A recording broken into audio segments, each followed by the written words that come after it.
Welcome to the second session in our professional development workshop for 3rd through 5th grade teachers. Stop, collaborate, and listen. Save time and increase student engagement through collaboration with the school librarian. I am your school librarian, Michelle Shippers. You have each received a copy of today's agenda, and I invite you to review that agenda. This workshop will be posted online following each in-person meeting for those who want to review the content or could not attend today.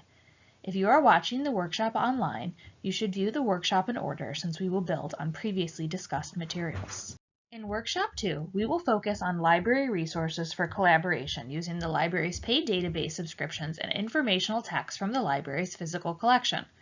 Like I explained in our first session, we will be using real upcoming research units for this activity for an authentic learning experience. You will be able to take the information you acquire in this workshop and apply it to the real learning experiences for your students in collaboration with the school librarian. By simulating the steps of a research project with the school library, like one that you will ask your students to complete, you can anticipate any roadblocks they may face as well as experience the positive learning connections they will make through this collaboration. Before we get started, let's play a game. I love to use Kahoot in the library as a pre-assessment tool for my students, and that's exactly how we are going to use it today to test your knowledge of the library's paid databases and requesting books from the library. Please log in to the Kahoot game using your smartphone or laptop at kahoot.it or scan the QR code. Please enter the PIN number and your name when you have joined the game. I hope you enjoyed playing the Kahoot. Now, you might be thinking, why should my students use the library's paid databases? Maybe you have relied on books alone for research projects, or allow students to use Google to answer research questions. As your partner in collaboration, I can teach your students all about the library's paid databases. Think of them as an online encyclopedia that has been written with your students in mind, at an appropriate level and with the best information that is continually updated. The databases include a variety of formats that will help your learners, including text, images, and videos. My favorite feature is the text-to-speech option, so students can listen to the content read to them with the words highlighted as they are read. Some databases, such as PebbleGo, also include internal hyperlinks to define any unfamiliar words, so your students will get a vocabulary lesson as they go.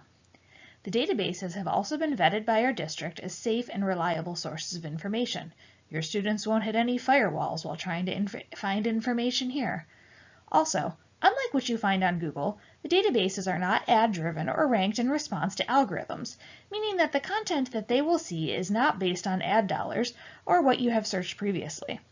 The databases are written without bias and are the best choice for a multitude of research projects that you are already planning to include in your research in your curriculum units. Our paid databases include the 3 database options that I have included here. All 3 of these can be accessed from our Burnaby Library Resources page, which is located on the intranet. As stated in a previous slide, all of these databases have text-to-speech features, so students can read and or listen to the information read to them on each page. PebbleGo is our first-tier database for beginning research. It can be used at any grade level, but is often used when students are beginning research in grades K through 2.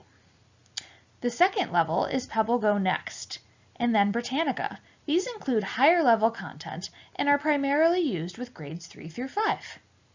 You can read some of the subjects and topics that are found on these databases here. Are these topics that you are assigning to your students for research? I bet they are. In a few minutes, you will have the chance to explore these databases along with book selections based on your research unit topics from Workshop 1.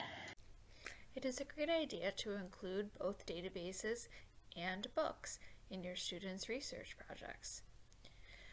To access books for your student research projects, there are a few different options. The first option, perhaps my most preferred way, is to have you send me a list of topics and I will pull books that are relevant to your students' research. The second option is to have the students come during their normal check-out time and select books for their research projects.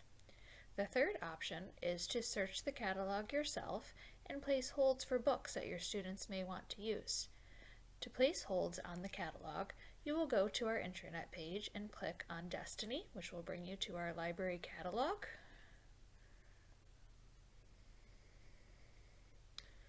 Once you get to the catalog, you can search for any topic up at the top, and it will bring up a list of books that we have in the library.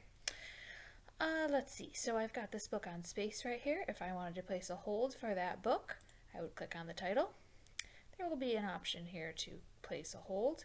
Once you click hold, no one else will be able to check out that book. If someone tries to check out that book, I will get a notification that you have placed a hold. I can also pull a list of holds so that I know that you want it. It is also a good idea to send me an email to let me know that you have placed a hold so that I can get the book ready for you. Now it's your turn to explore library databases, along with informational texts that I have curated from our library collection, based on your research unit topics from Workshop 1 that you submitted in the Microsoft form. If you are viewing this workshop online and do not have the informational texts, you can still explore the databases. Everyone can access these databases through the Burnaby Library Resources page located on our intranet.